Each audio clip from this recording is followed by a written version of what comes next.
Okay, a 2021 Vauxhall Corsa for you today with an ABS fault. This one comes up with various messages on the dash. You'll usually see things like tyre underinflation fault, collision detection risk system there. As you can see, it'll come up with ABS, ESP faults. So the first thing we obviously do on this is we do a computer diagnostic. We read the ABS computer, and a lot of the time you'll see a fault and you'll jump to a conclusion, and it's not always what it appears to be. So the first thing we do is we get our computer diagnostic done. So I've got the computer connected up here with the results of the scan on the screen. So as you can see there, you've got a rear right wheel speed sensor issue, C003A. That's the main issue that's causing our problem. The communication issues above, they can happen a lot when you get a fault code with an ABS system on one of these. The ABS system a lot of the time will stop communication with other ECUs to look after the braking system, and then sometimes those other ECUs will report invalid data received from the ABS, which again is down to fault code stored. So the first thing that you presume on this is straight away it needs a rear right wheel speed sensor. This one's already been to another garage. It's had an ABS sensor fitted on it, and the fault still remains. Sometimes it presents itself intermittent, and then other times, it's there every time you turn the ignition on.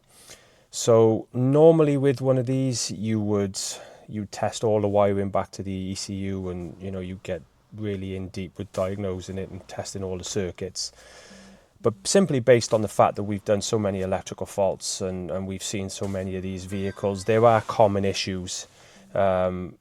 And obviously we know where those common issues are. So we'll always look to check the common issues first before we delve into it a bit too deep, and then come back to it and find out it's the common issue that you're aware of.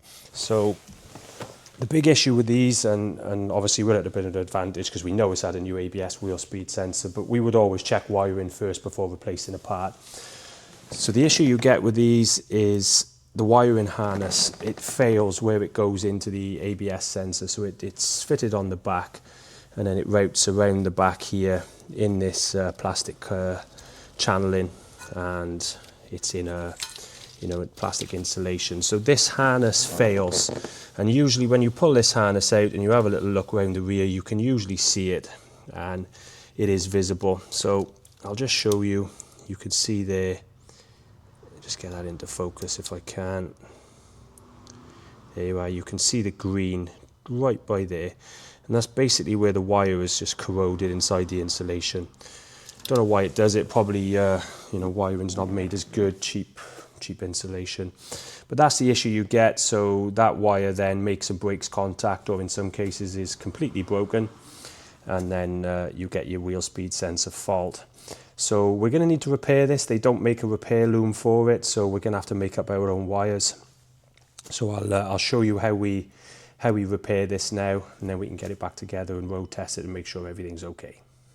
Okay, so the first thing you want to do is identify where you're going to make your cuts on the loom.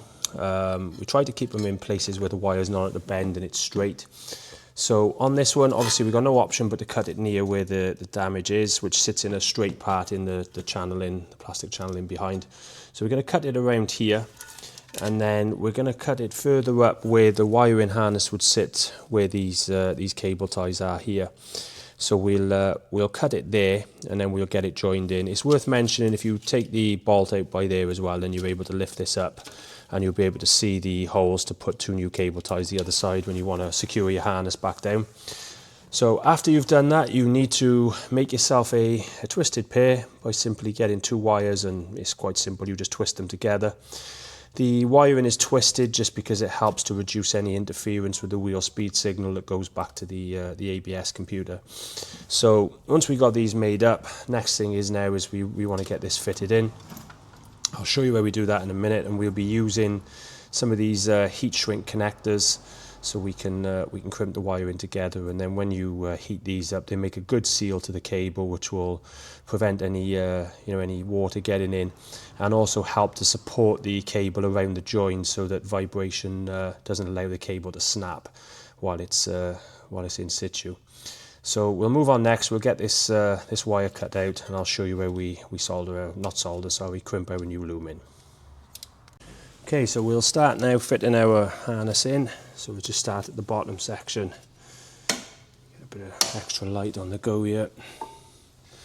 There we go. So it's pretty straightforward. Obviously you just pop your cable in the end,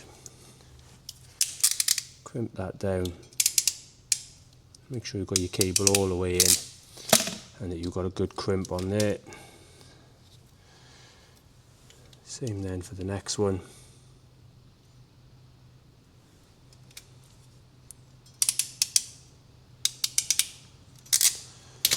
There we go. Now we'll start by connecting our harness that we've made up.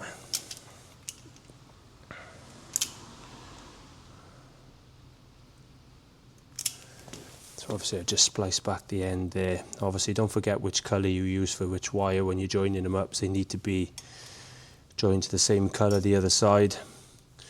So whichever you decide to put in, just make a note or take a photo of it so you don't forget, otherwise you'll end up with a fault code for your circuit for your wheel speed sensor on the rear. Okay, so we'll crimp that one in.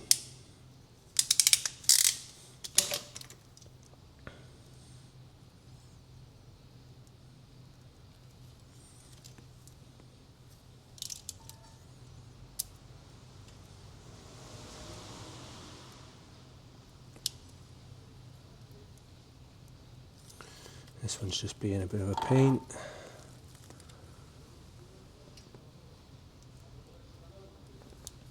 There we go.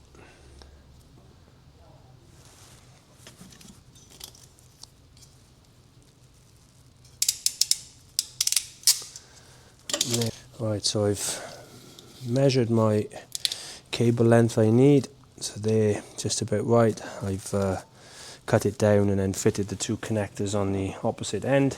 So all we're going to do now is join these up to the other side, obviously remembering which colour you put where. So I got red to brown, so I will start with the red one and fit that on there.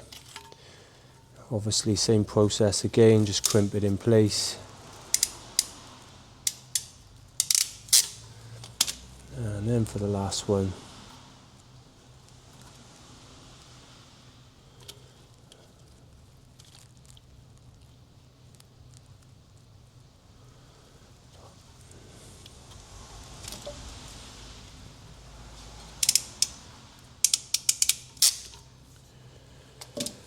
there we go, that's that done. So now what we're going to do is we're going to apply a bit of heat to each of these heat shrink connectors, and then that will cause them to shrink down around the cable. Let's just do it a bit at a time.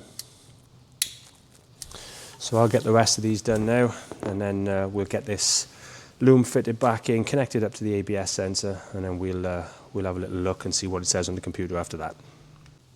There we go, job done. I just thought I'd show you mine before I put the loom back together. So you want to make sure you shrink it so that they come right down and grip against the cable.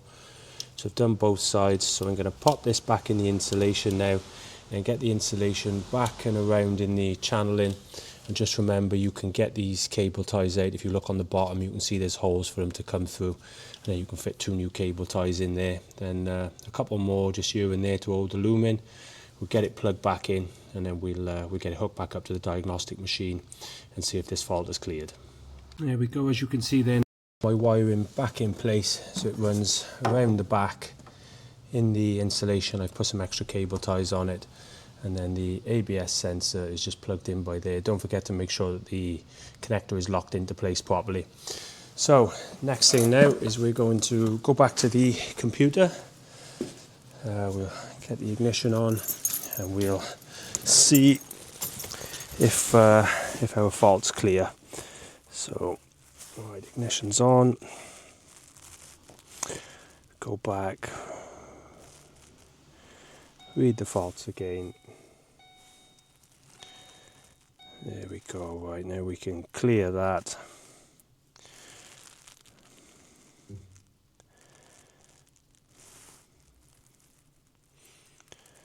There we go. As you can see now, there's no fault found.